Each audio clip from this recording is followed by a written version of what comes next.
प्रिय विद्यार्थी मित्रांनो, मी दीपाली कुलकर्णी देशमुख माझ्या विंग्स ऑफ फिजिक्स या चॅनलमध्ये आपलं सगळ्यांचं मनपूर्वक स्वागत करते।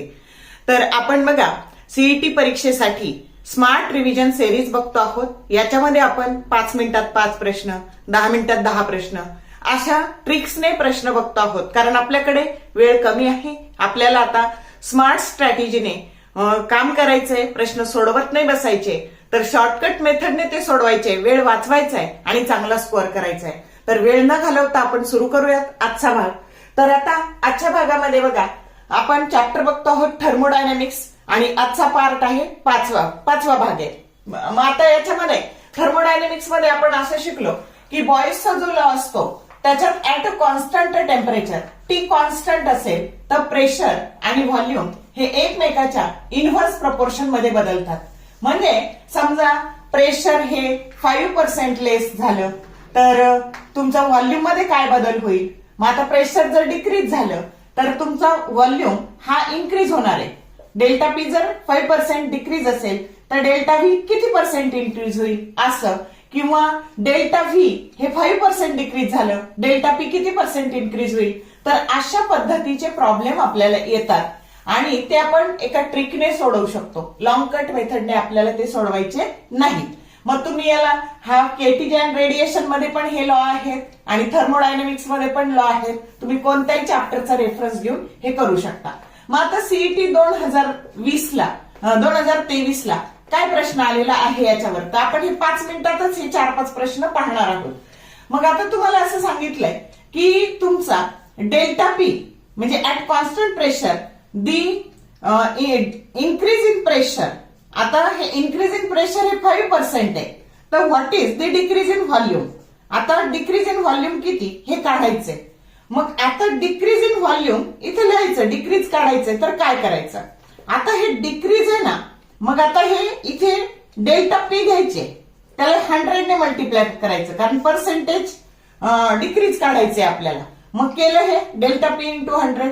आता इथं डिक्रीज आहे ना, तर हे 100 प्लस डेल्टा पी घ्यायचा डिक्रीज असेल तर, आणि इथं इन्क्रीज असेल ना तर मायनस घ्यायचा।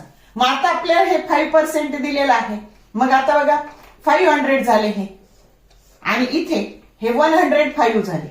मग आता जेव्हा आपण 500 ला 105 ने डिवाइड करणार आहे तर उत्तर 5 पेक्षा कमी येणार आहे, आणि ते येतं 4.70%। उत्तर काय आलं 4.70%। कधी आलाय सीईटी 2023 ला आलाय। समजलं का। आता हा सीईटी 2025 ला विचारलाय बघा प्रश्न।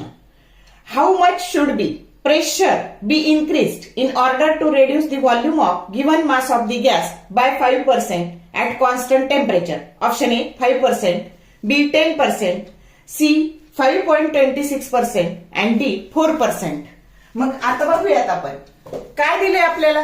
तर व्हॉल्यूम डिक्रीज झालाय 5%, प्रेशर किती पर्सेंट इन्क्रीज होईल। आता मी सांगितलं डेल्टा पी इन्क्रीज आहे, तर काय करायचं, हे डेल्टा व्ही घ्यायचं, त्याला 100 ने गुणायचं। आता इथे इन्क्रीज आहे ना, मग 100 मायनस आता डिक्रीज करायचं डेल्टा व्ही। मग आता हे 5% हे झाले 500 आणि डिवायडेड बाय 100 मायनस 5 95, आणि हे जर केलं तर 5 पेक्षा उत्तर, इथं जसं 5 पेक्षा छोटं येणार होतं लक्षात, तसं हे 5 पेक्षा मोठं येणार आहे, आणि म्हणून उत्तर आलं 5.26%। बघा दोन्ही मुद्दाम समोरासमोर ठेवलेत, हे 2023चं आणि 2025चं। समजली का ट्रिक। आता हा प्रश्न सीईटी 2021, 2022, 2023 ला विचारलाय बघा। If the pressure of an ideal gas is decreased by 10% isothermally, then its volume will, option A, decrease by 8%, increase by 8%, C, decrease by 9% and increase by 11.1%। आता काय दिले, तर प्रेशर हे डिक्रीज दिले किती 10%, तर व्हॉल्यूम काय होईल। आता सगळ्यात महत्वाचं हे डिक्रीज आहे म्हणजे इन्क्रीज होणार आहे, म्हणजे आपोआपच डिक्रीज वाले ऑप्शन काय झाले तुमचे इलिमिनेट झाले। आता आपला फॉर्म्युला डेल्टा व्ही हे इन्क्रीज काढायचंय, प्रेशर डिक्रीज झालं व्हॉल्यूम निश्चित इन्क्रीज होणार आहे। आपल्या फॉर्म्युल्याप्रमाणे डेल्टा पी गुणिले 100 डिवायडेड बाय इन्क्रीज असेल तर 100 मायनस डेल्टा पी करायचं। मग आता बघा डेल्टा पी आहे तुमचं 10%. मग आता 100 इंटू 10 हे झाले 1000. त्याच्यानंतर 100 मायनस 10 हे झाले 90. हा 0 गेला आणि आता आन्सर आलं 11.1%. समजलं? जो करेक्ट ऑप्शन डी आहे की इन्क्रीज बाय व्हॉल्यूम किती पर्सेंट इन्क्रीज झाला, तर 11.1% इन्क्रीज झाला. करेक्ट ऑप्शन डी आहे. समजलं? आता हा प्रश्न सीईटी 2022 आणि 2024 ला आलाय. Temperature remaining constant, the pressure of gas is decrease by 20%. The percentage change in volume. Option A increase by 29%, decrease by 20%, C increase by 25% and D decrease by 25%. आता सगळ्यात महत्वाचं प्रेशर डिक्रीज आहे म्हणजे volume increase आहे. बी आणि D option आपोआप eliminate झाले. आता आपल्याला शोधायचंय नेमकं काय. तर आता बघा डेल्टा व्ही इन्क्रीज काढायचं आपल्या फॉर्म्युल्यानुसार. डेल्टा व्ही इन्क्रीज बरोबर इथे लिहिले डेल्टा पी गुणिले 100 म्हणजे हे झाले 200. आता इन्क्रीज म्हणलं की 100 मायनस डेल्टा पी. आता हे झाले तुमचे 20 इंटू 100 डिवायडेड बाय हे 100 मायनस 20 म्हणजे 80. हा 0 कटला. आता हे किती झाले 200 बाय 8 दॅट इज 100 बाय 4 आणि म्हणजेच काय झालं 25%. पण काय झालं इन्क्रीज बाय 25%. जो करेक्ट ऑप्शन काय आहे सी आहे. समजलं का? हा प्रश्न सीईटी 2025 ला आलाय. The volume of given mass of a gas is increase by 7% at constant temperature.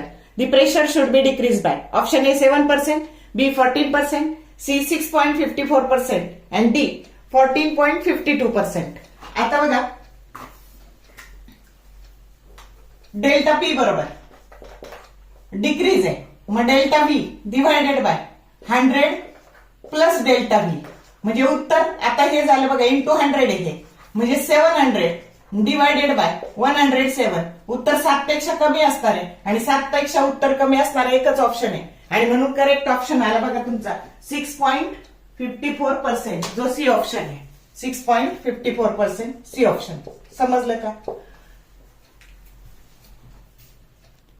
तर बघा आजच्या या भागात आपण नेहमी विचारलेले प्रश्न पाहिले किती सोपे आहेत आणि ट्रिक वापरली तर एका सेकंदात उत्तर काढता येतं. मला खात्री आहे हा भाग तुम्हाला आवडला असेल, उपयुक्त ठरला असेल. आवडला तर लाईक करा, शेअर करा, कमेंट टाकायला कंजूसी करू नका. All the best for your study and thank you for watching this whole video.